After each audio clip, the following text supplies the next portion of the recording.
In 1808, when Napoleon Bonaparte sent 118,000 soldiers across the Pyrenees into Spain, he imagined they would be welcomed. "With my banner bearing the words liberty and emancipation from superstition," he said, "I shall be regarded as the liberator of Spain." Napoleon was convinced that the Spanish people would rise up in a revolution and that he would be acclaimed. He was completely mistaken about the Spanish mentality. Napoleon could never imagine that some people loved their countries as much as he loved his own. It was a failing compounded by arrogance and pride that would bring about his downfall.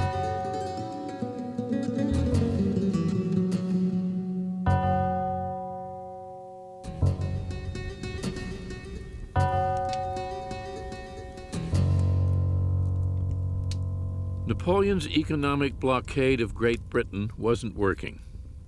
Defying his command, Spain had been trading with his enemy. Determined to bend the Spanish people to his will, he decided to make Spain a part of his empire.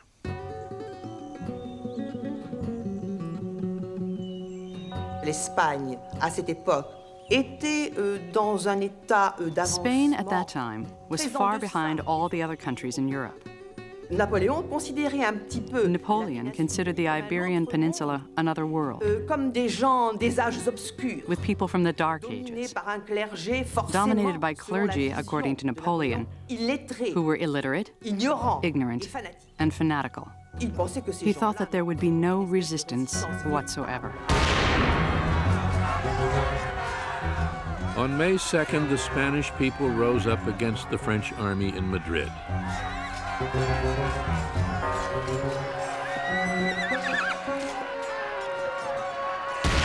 By nightfall, 150 French soldiers were dead.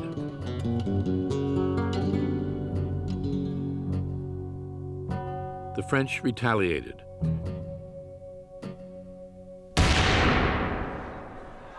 Killing thousands of Spaniards. It was the start of a brutal, no-holds-barred war, marked by savagery on both sides.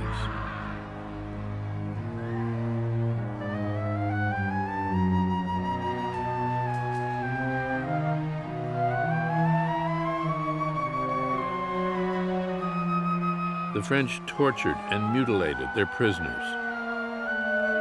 The Spanish did the same.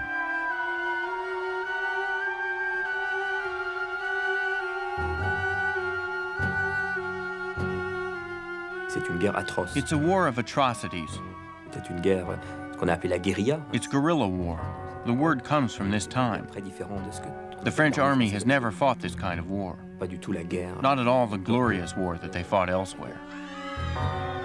At this point, you begin to see a failure of Napoleon's judgment. He had somehow lost a sense of proportion. He gets into Spain, and he won't give up. Thousands died, but there was no decisive victory. Napoleon would keep his armies in Spain for 5 years, unable to break the will of the Spanish people. Napoléon n'accepte plus. Napoleon no longer accepts advice. Napoléon ne croit plus. Napoleon only believes in himself. He only has confidence in his star. Et donc, il So va he is être going to be blinded. As his empire grew, Napoleon increasingly assumed the part of a Roman Caesar, godlike and infallible. Now he wanted a son to succeed him. But Josephine had never been able to give him one. 46 years old, she knew she never would. "I know I will be shamefully dismissed from the bed of the man who crowned me," she told a friend. For months, Napoleon hesitated. C'était un couple très fort et très complice. They were a couple very well suited to each other. Il a toujours Up cru. to the end, he believed that Josephine was his lucky star. Et jusqu'à la fin, c'est pour la raison That's pour why it was so difficult to divorce her. At last, he decided to tell Josephine they must sacrifice their marriage for the greater glory of France. At Fontainebleau on November 30th, 1809, shortly after dinner, the emperor asked to be left alone with his wife and closed the drawing room door. From the next room, Napoleon's secretary heard screams. When Josephine learns that it is really over, she totally collapses. She cries. She faints. She uses all her feminine wiles to make him change his mind. But nothing could change his mind. 2 weeks later, the divorce became official. "I understood my Bonaparte," Josephine said. "I knew very well that in the end he would get his way."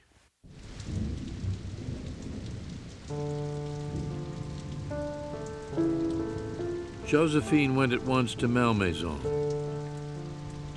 The next day, Napoleon came to see her in the driving rain. Hand in hand, they walked through the downpour. Then he was gone. For her, it's over. She will no longer be Empress Josephine. But Napoleon doesn't want this break either. He's attached to Josephine. He loves her. And it's difficult for him too. Napoleon gave Josephine Malmaison and an allowance of 3 million francs a year. Now he was free to find a new wife and father an heir to his throne. "I want," he said, "to marry a womb." He cast his eye on the Archduchess Marie-Louise, the 19-year-old daughter of his old enemy, the Emperor Francis I of Austria. Marriage to Marie-Louise would ally him with the Habsburgs, one of the great reigning families of Europe. But the young woman despised Napoleon. Just to see the man, she wrote in her diary, would be the worst form of torture. Her father overruled her objections. Marriage with Napoleon, he told her, would bring Austria peace and an alliance with the most powerful country in Europe. Brought up to obey, the 19-year-old girl said goodbye to her family and headed toward France. Marie-Louise arrived at the Emperor's palace at Compiègne in the spring of 1810.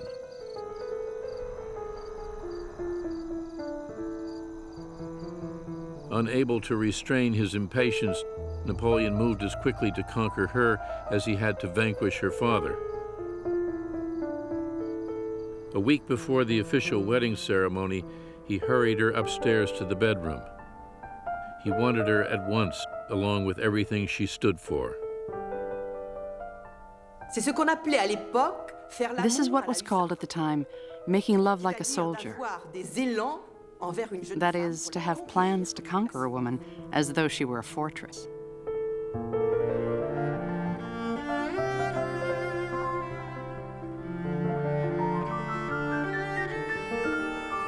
Later, Napoleon claimed that his new empress had just one thing to say: do it again.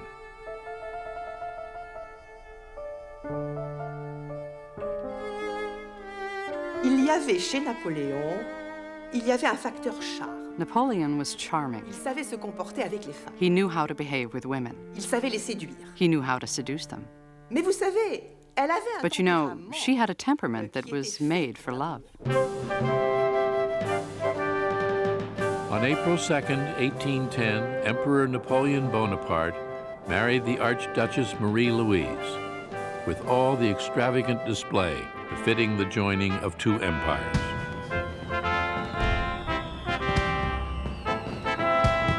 "He loves me very much," Marie-Louise wrote her father, "and I respond to his love sincerely. There is something very fetching and very eager about him that is impossible to resist." Napoléon devait se demander. Napoleon must have wondered if he was dreaming. Il épousait une Habsbourg. He was marrying a Habsburg. He was becoming allied with one of the oldest and most venerable monarchies in Europe.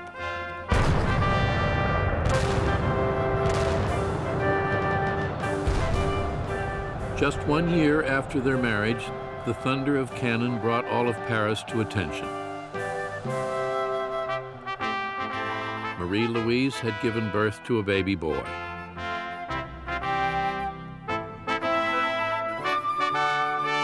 Napoleon called him the King of Rome.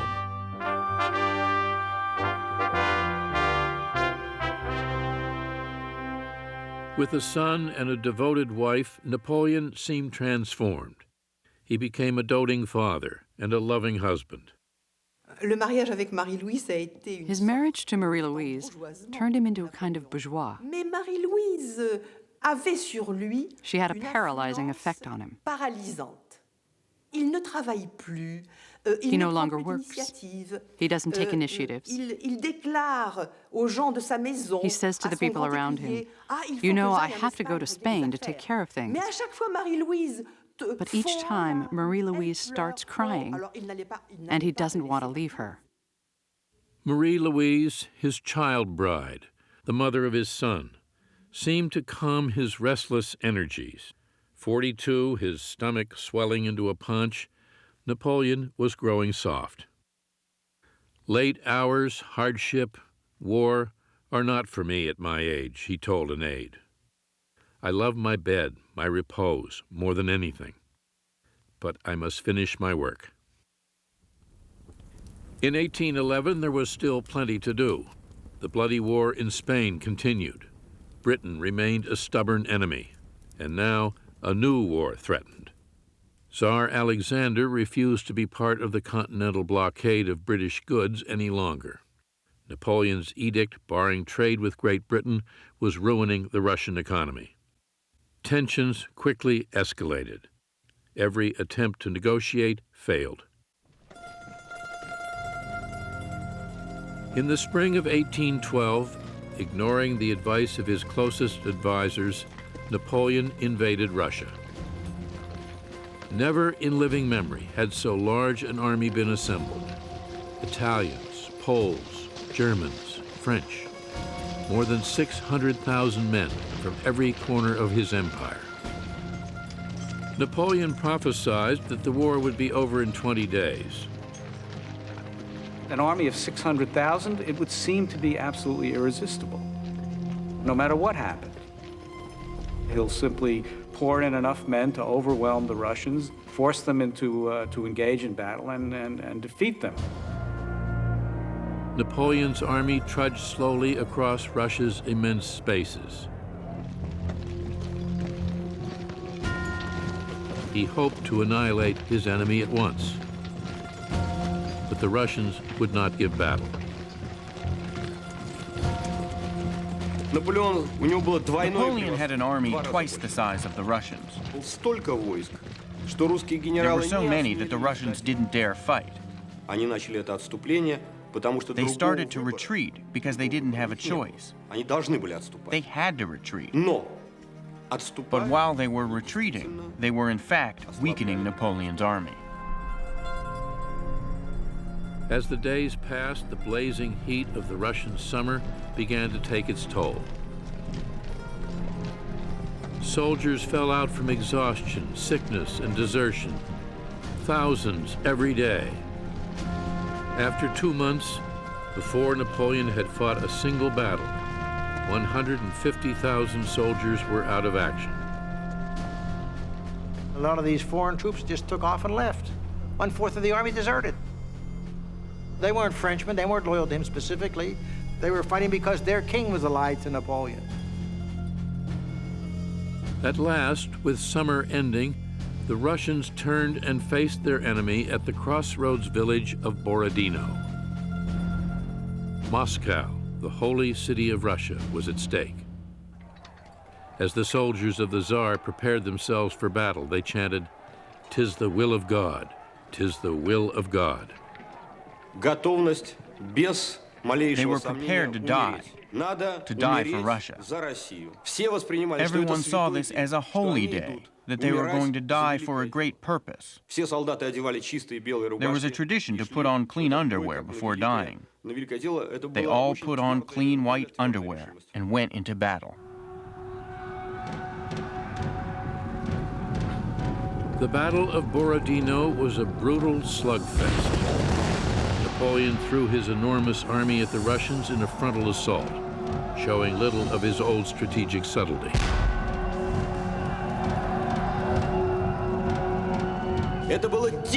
This was a wild attack. They were killing each other. There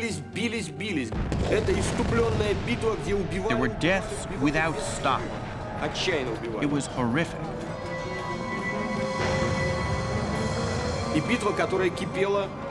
The battle began at 6:30 in the morning and lasted until 3 in the afternoon.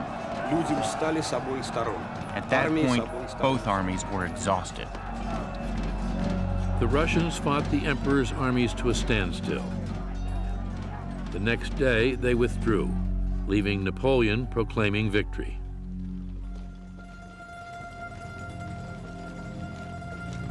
Moscow was at his mercy, but the Russians refused to make peace. As Napoleon's army entered the city, he found it almost deserted. That night, Moscow began to burn. Mountains of red, rolling flames, Napoleon recalled later, like immense waves of the sea. Oh, it was the most grand, the most sublime, and the most terrifying sight the world ever beheld. The Russians burned Moscow themselves.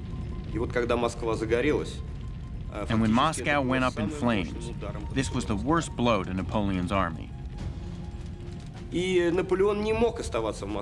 Napoleon couldn't stay in Moscow. Fearing the approach of winter, but reluctant to abandon his conquest, Napoleon wrote the Tsar proposing negotiations. The Tsar responded with icy silence. After 5 weeks of waiting, Napoleon bitterly ordered his soldiers home.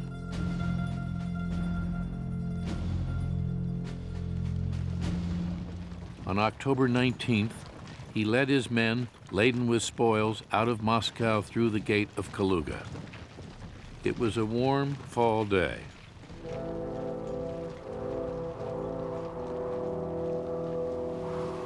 Three weeks later, it began to snow.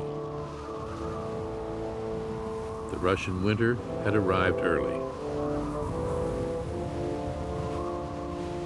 Temperatures fell to 22 degrees below zero. Napoleon's soldiers froze in the open countryside. Our lips stuck together, one soldier wrote. Our nostrils froze. We seemed to be marching in a world of ice. You can't imagine the suffering of the Russian retreat. When they spoke, their breath froze with a little dry sound. Their words were freezing in the air. Food ran out. Horses died by the thousands. Hungry soldiers quarreled over the horseflesh. They were fighting starvation, cold, fatigue, disease, and the Cossacks. The Cossacks harried Napoleon's flanks, tearing at his army as if it were a wounded animal. The army is being eaten away because it is being attacked on all sides. So the army fell apart, little by little. The French army no longer existed as a fighting force.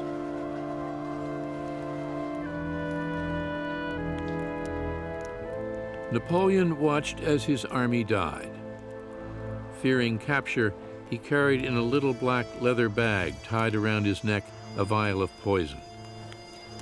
6 months before, he had crossed into Russia with more than 500,000 soldiers, confident of victory. Now, on December 5th, rumors of a coup in Paris forced him to abandon his troops and head back to the French capital. As his sled made its way across Europe, he told a companion, "It's just one step between the sublime and the ridiculous." He lost 500,000 men, a staggering sum. Out of the 600,000 men who went in, 93,000 came back. It was the beginning of the end, his former foreign minister Charles Talleyrand said. Smelling blood, Britain, Prussia, Russia, and Sweden united against him. Only Austria, ruled by his wife's father, wavered.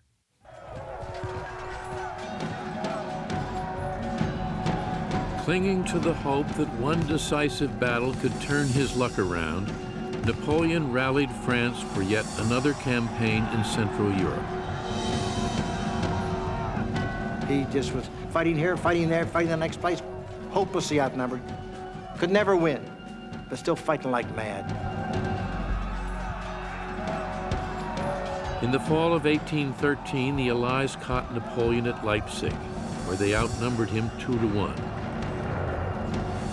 And punished his armies in a bruising battle that lasted 3 days. The legend of Napoleon's invincibility was over.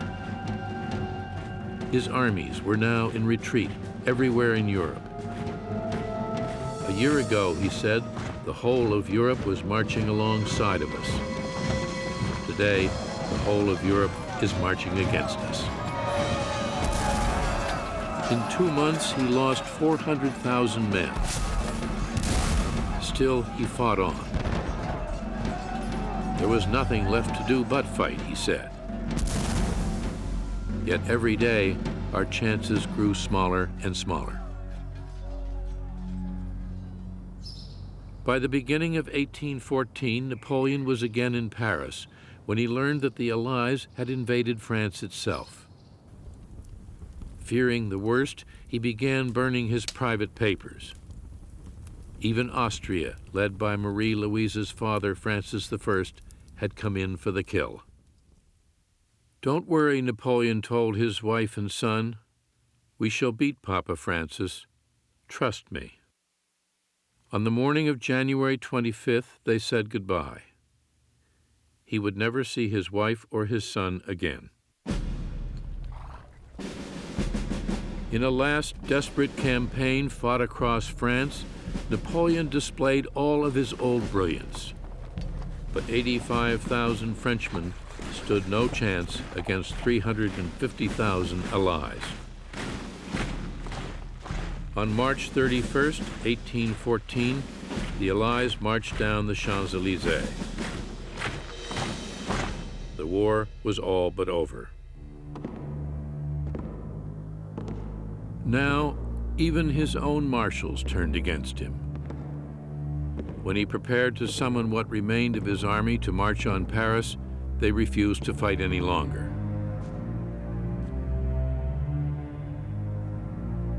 On April 12, 1814, Napoleon picked up a pen and renounced his throne.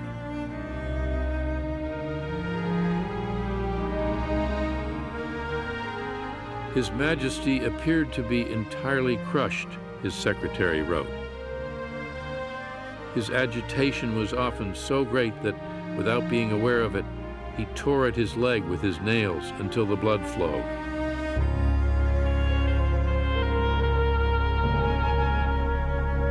That evening, he emptied the contents of a leather pouch into a glass of wine and drank it. The poison failed to kill him. He would live to see everything he had won taken from him. My father arrived hours ago, Marie Louise wrote him 2 days later. He will not let me come to you or see you. I am so sad I don't know what to tell you. I kiss you, and I love you with all my heart.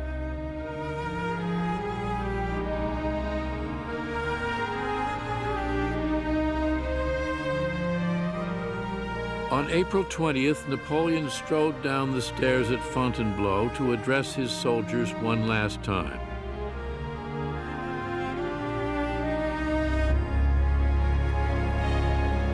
Goodbye, my children. I am leaving. Do not grieve over my fate. I would like to press all of you close to my heart. let me at least embrace your banner. Then he took a regimental flag in his hands and pressed it to his lips. Let this kiss, he said, resonate in the hearts of all my soldiers. Farewell once again. Let this last kiss enter into all your hearts.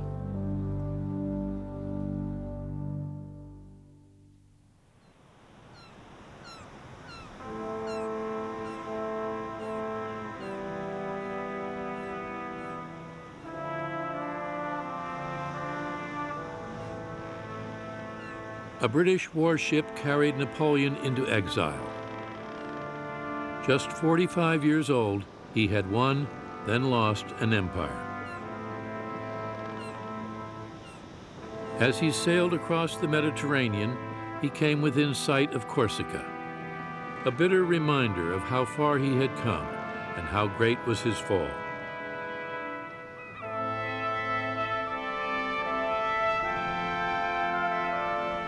He was given a villa perched on a hillside 100 feet above the sea. Still a sovereign, this would be his new palace, where he was expected to spend the rest of his life. Stripped of his old rank and title, he was granted a new one, Emperor of the Isle of Elba. When Napoleon arrives on the island of Elba, his first reaction is one of despair, depression, sadness. But he gets over it quickly, and he's able to regain the two aspects of his personality, work and action. He starts taking care of the island of Elba as though it were a great country. He set up a miniature court, complete with a grand marshal, ministers of the treasury and war, and even a flag of his own devising. He planted olive and mulberry trees, paved the streets, organized a regular collection of garbage, and let it be known that his subjects, the island's 13,000 peasants, should sleep no more than 5 in a bed. He still had a lot of genius and ability left in him, but it must have been boredom personified.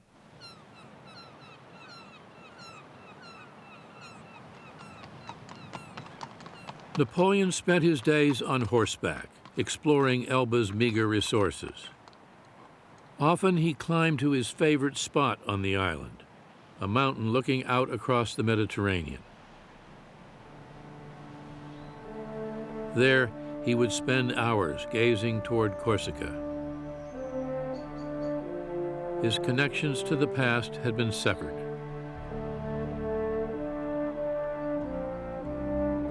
When he learned that Josephine had died at Malmaison, he did not leave his room for 2 days.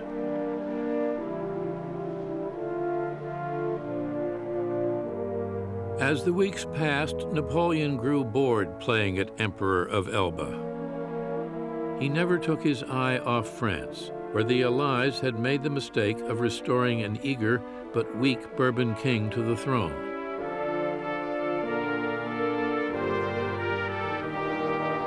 King Louis XVIII had neither Napoleon's charm or charisma. France had a constitutional monarchy now, but with royalists threatening to abolish the gains of the revolution and the economy floundering, the king soon became unpopular. The Bourbons basically blow it. If the Bourbons had performed more effectively and shrewdly, I think Napoleon would have stayed on Elba.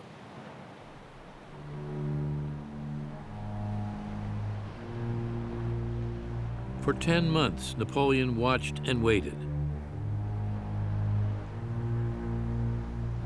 Then on February 26, 1815, he slipped off of Elba with a handful of soldiers and eluded British and French warships. After making a mistake or suffering a misfortune, he said, "The man of genius always gets back on his feet." Once ashore, only the king's army would stand between Napoleon and Paris.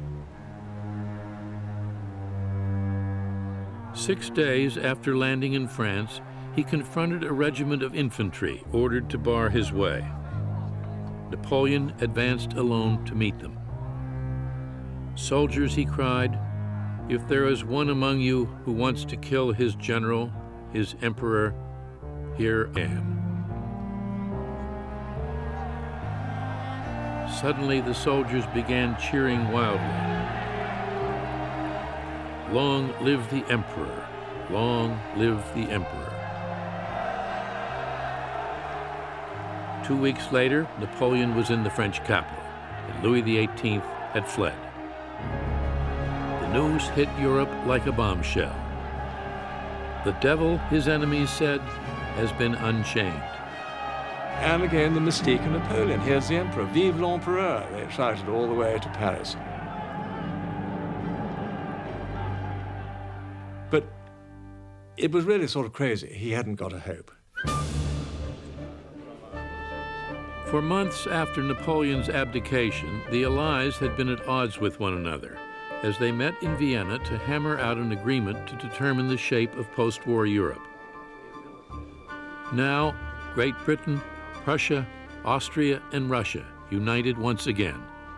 They declared Napoleon an outlaw, an enemy and a disturber of the tranquility of the world, and readied their armies for war. Il avait toute l'Europe contre lui. All of Europe was against him. There wasn't a chance of France beating this coalition arrayed against it. Dressé contre elle. By the end of May, the British and Prussians had 2 armies in Belgium. Austrian and Russian soldiers were on the way. Napoleon's only hope for survival was one last desperate gamble. He planned to drive a wedge between the British and the Prussians and defeat them before the Austrians and the Russians could arrive. Napoleon raised an army and marched toward Waterloo.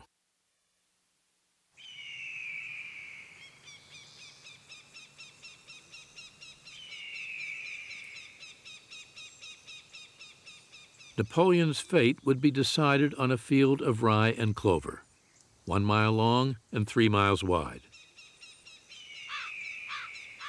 Waiting for him was Great Britain's most formidable soldier, the Duke of Wellington. Tall, aristocratic, rather arrogant, disdainful, not an enormous amount of imagination, but totally unflinching, nerves of steel. He knew his army, and he knew what they would take, and he knew how to deploy them, and he was superlative on the defensive. Wellington commanded 68,000 men, but he was counting on 72,000 more. The Prussians, led by Marshal Blücher von Ballstadt. Blücher's greatest wish was to capture Napoleon and have him shot. The Prussian troops idolize him. He's old, getting a little feeble, especially above the eyebrows. He likes his bottle, but he loved to fight and he hated the French. With Blücher and the Prussians by his side, Wellington would outnumber Napoleon 2 to 1. The Duke impatiently waited for the Prussians to arrive. Wellington said to Blücher, "For the love of God, come as fast as you can. We'll fight to the last moment of the last man." But Blücher was still many miles from the battlefield, and Napoleon had sent a sizable force of his own to intercept him. It was not clear whether Blücher would get there on time or at all.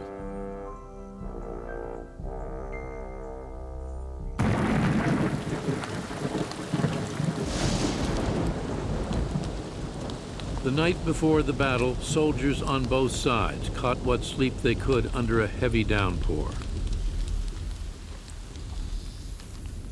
The next morning, Sunday, June 18th, they were sopping wet.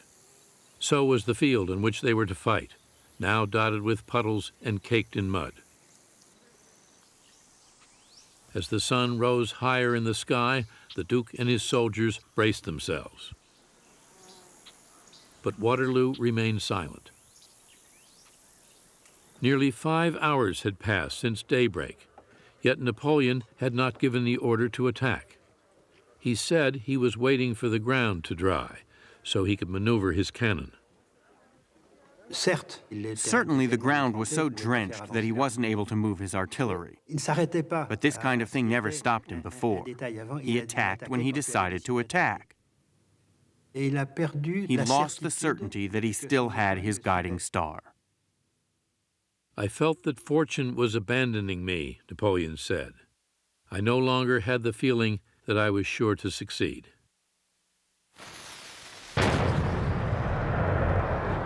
Finally, at 11:30, Napoleon's artillery opened fire. His battle plan was simple. Wellington's men occupied the outlying farm buildings on both flanks and the crest of a ridge in the center. To break them, Napoleon ordered no elaborate maneuvers. He would stake everything on a massive frontal attack. He meant to attack Wellington first, and the quicker the better. He thought Wellington would run for his ships. Then he would turn around and blast Blücher. Shortly after midday, Napoleon ordered a barrage of his most powerful cannon. 74 guns steadily lobbing cannonballs at Wellington's center. But Wellington had ordered his soldiers to take cover behind the crest of the ridge on which they stood, beyond the reach of the French guns. Napoleon's motto was never attack a man in a prepared position. But here he has no choice. He's got to get Wellington out. Napoleon's soldiers charged. The British counterattacked, driving the French back in confusion. The English were in a good position on the ridge, and in spite of that, Napoleon launched a frontal assault. This was perhaps not suicide, but it led to the loss of a lot of soldiers. You have the impression that he is issuing orders hoping for a miracle. He was living in a dream. While his infantry regrouped, more bad news reached Napoleon. Advance elements of the Prussian army were beginning to reach the battlefield. Napoleon would have to break Wellington's center at once. The French cavalry charged on the order of Marshal Michel Ney. Ney was called the bravest of the brave. Convinced that the British line was weakening, he led his cavalry forward.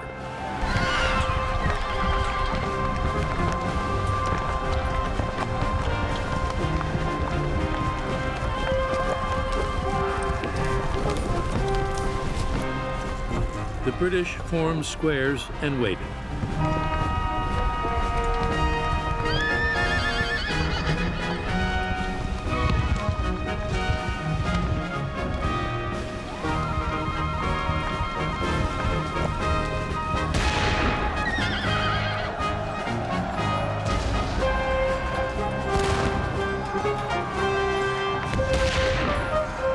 With reckless abandon, Ney led charge after charge. Napoleon was losing control of the battlefield. They were just mowing them down.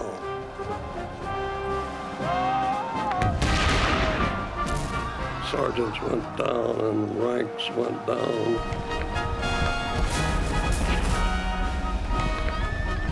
Ney really thought if he could charge just one more time, he would break through. Just one more time, we'll do it, you know, and they followed him. They nearly broke through the British squares. Very, very close indeed. But Ney charged without the infantry behind him. It was like a tank attack unsupported by infantry. The French cavalry was destroyed, but the English center appeared on the verge of collapse.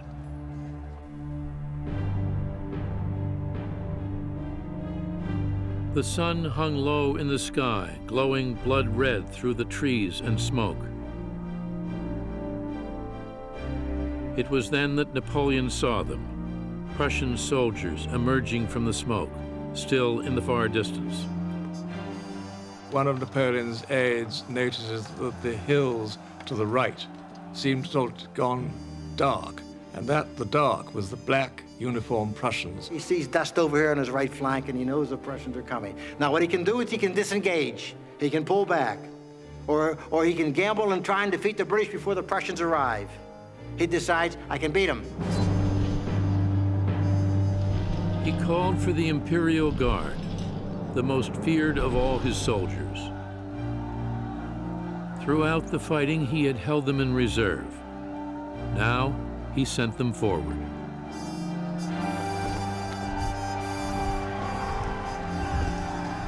The dreaded Guard. Very fearsome body that never retreated. And this was the sort of the last chance. There was total confusion, fog and the smoke of cannon fire, and these terrifying-looking automatons coming straight at you 50 yards away. They were just 40 paces away when the Duke gave the order to fire.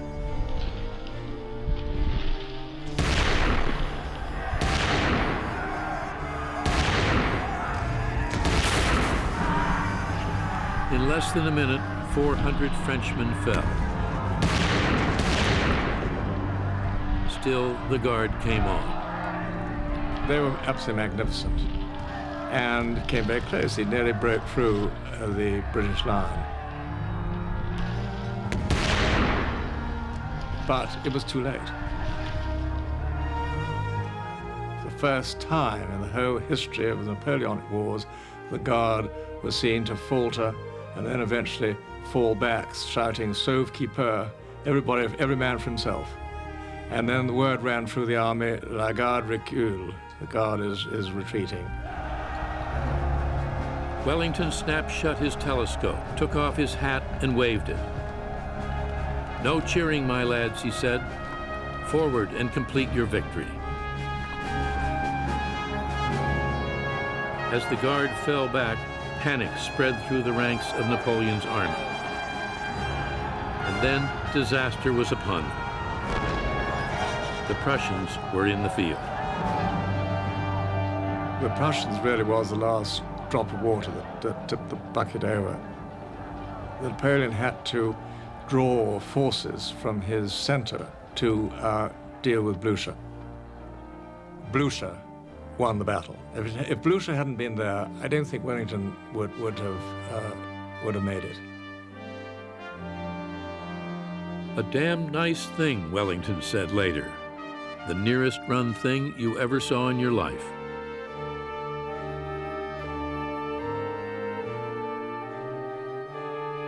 The battle had lasted less than 12 hours, a single Sunday afternoon.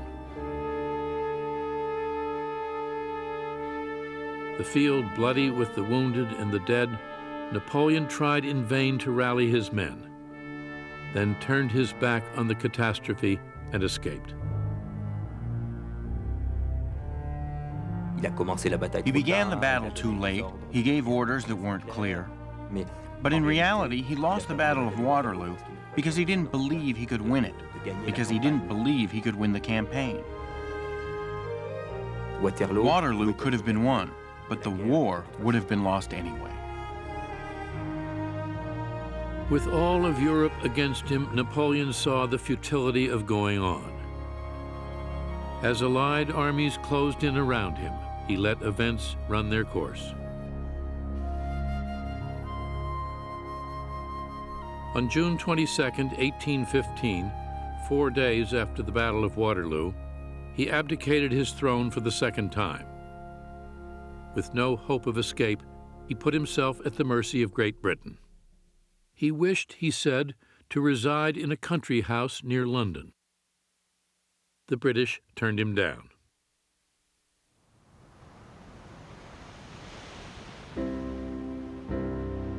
Instead, they sent him back into exile. This time, they took no chances that he would return. Allowing him a small group of loyal followers, they chose a far-flung outpost of their empire, a slab of volcanic rock in the South Atlantic Ocean, one of the most remote places on Earth, St. Helena. When a member of his entourage found out where she was going, she tried to jump overboard.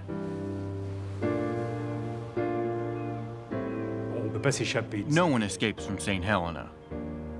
This faraway island, this isolated piece of rock, beaten by the winds, sinister. When Napoleon sees this fortress for the first time, he understands everything. He knows at this moment, this is going to be his grave.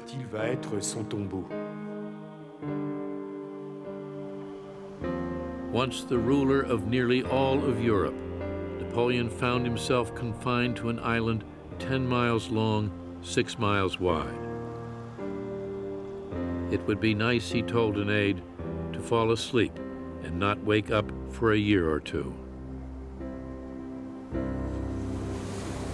On Elba, he had at least been an emperor. On St. Helena, he was a prisoner, guarded by 2,000 soldiers and 2 ships that circled the island 24 hours a day. His final palace would be a wooden bungalow that had once been a row of cattle stalls.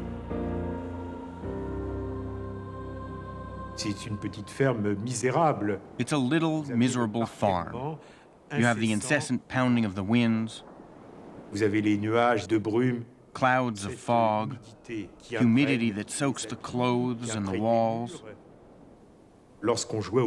When you play cards, you have to put them into an oven because they are so wet. He was 46 years old, with nothing to do for the rest of his life but eat, sleep, and search for a way to occupy his mind. To die is nothing, he said, but to live defeated and without glory is to die every day.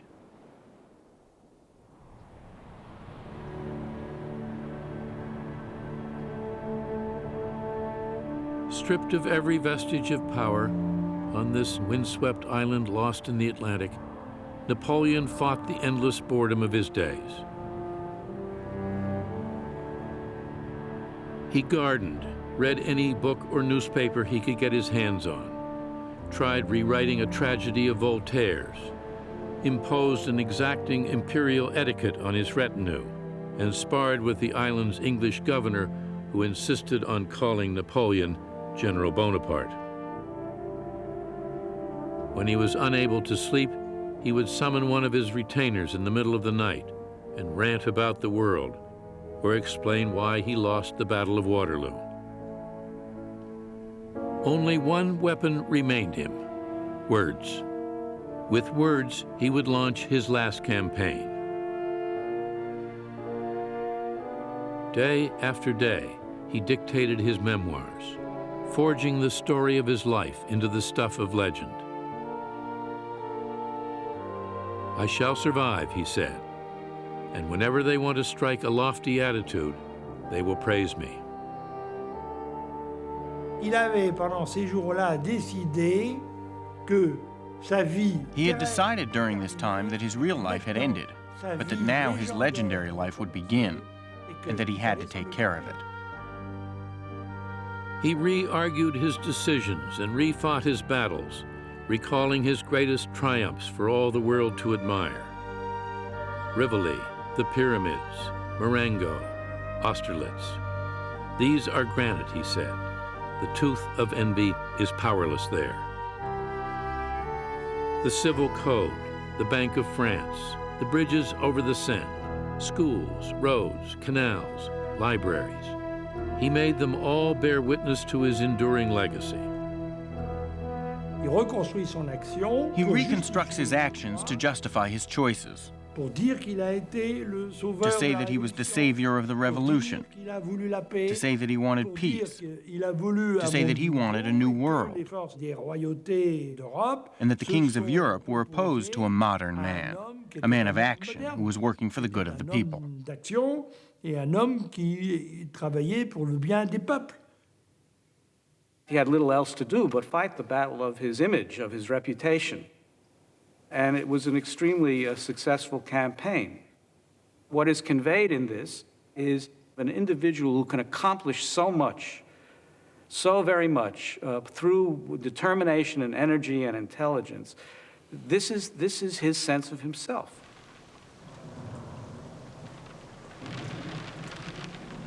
As time wore on, his health failing, Napoleon at last gave way to boredom and then despair.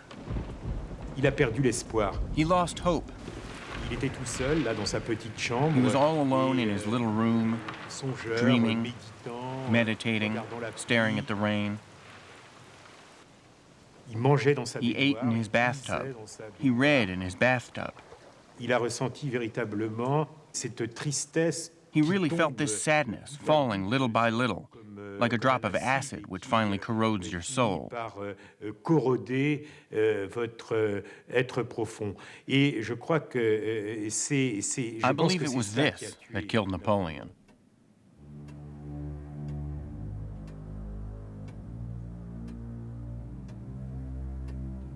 Napoleon lasted 5.5 years on St. Helena. On May 5th, 1821, he died, deliriously whispering, "France, Army, Chief of Army, Josephine." He was 51 years old. As he had willed it, his life entered into the world's imagination. Even his exile became a glorious martyrdom. St. Helena, his crown of thorns, the last station of his cross. "My downfall," he said, "raises me to infinite heights." Napoleon considered it necessary to present himself as a martyr. Il le dit. He said, if Christ hadn't been crucified, he would never have been God.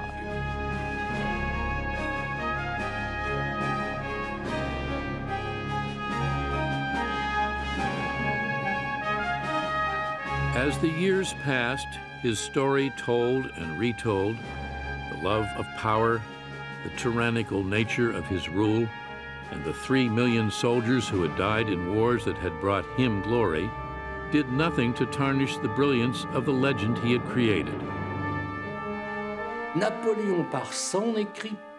Napoleon, through his writing, was able to create loyal, fervent followers.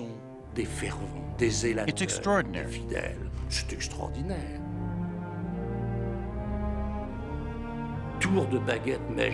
With the wave of a magic wand, from a defeated prisoner, he becomes a hero again. He becomes the one who writes history. He doesn't die. He will never die. Il ne mourra jamais.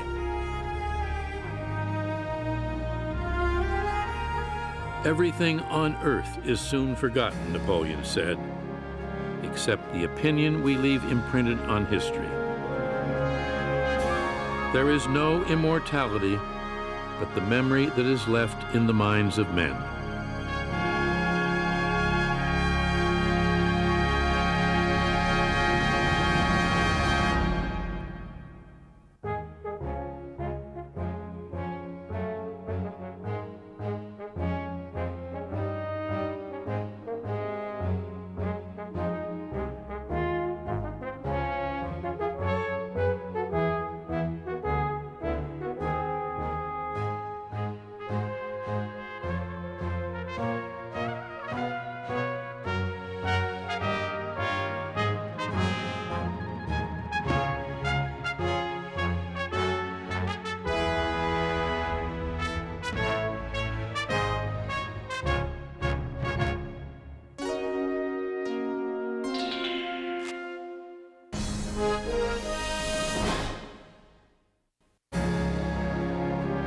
This program has been made possible by a grant from the National Endowment for the Humanities and by contributions to your PBS station from viewers like you.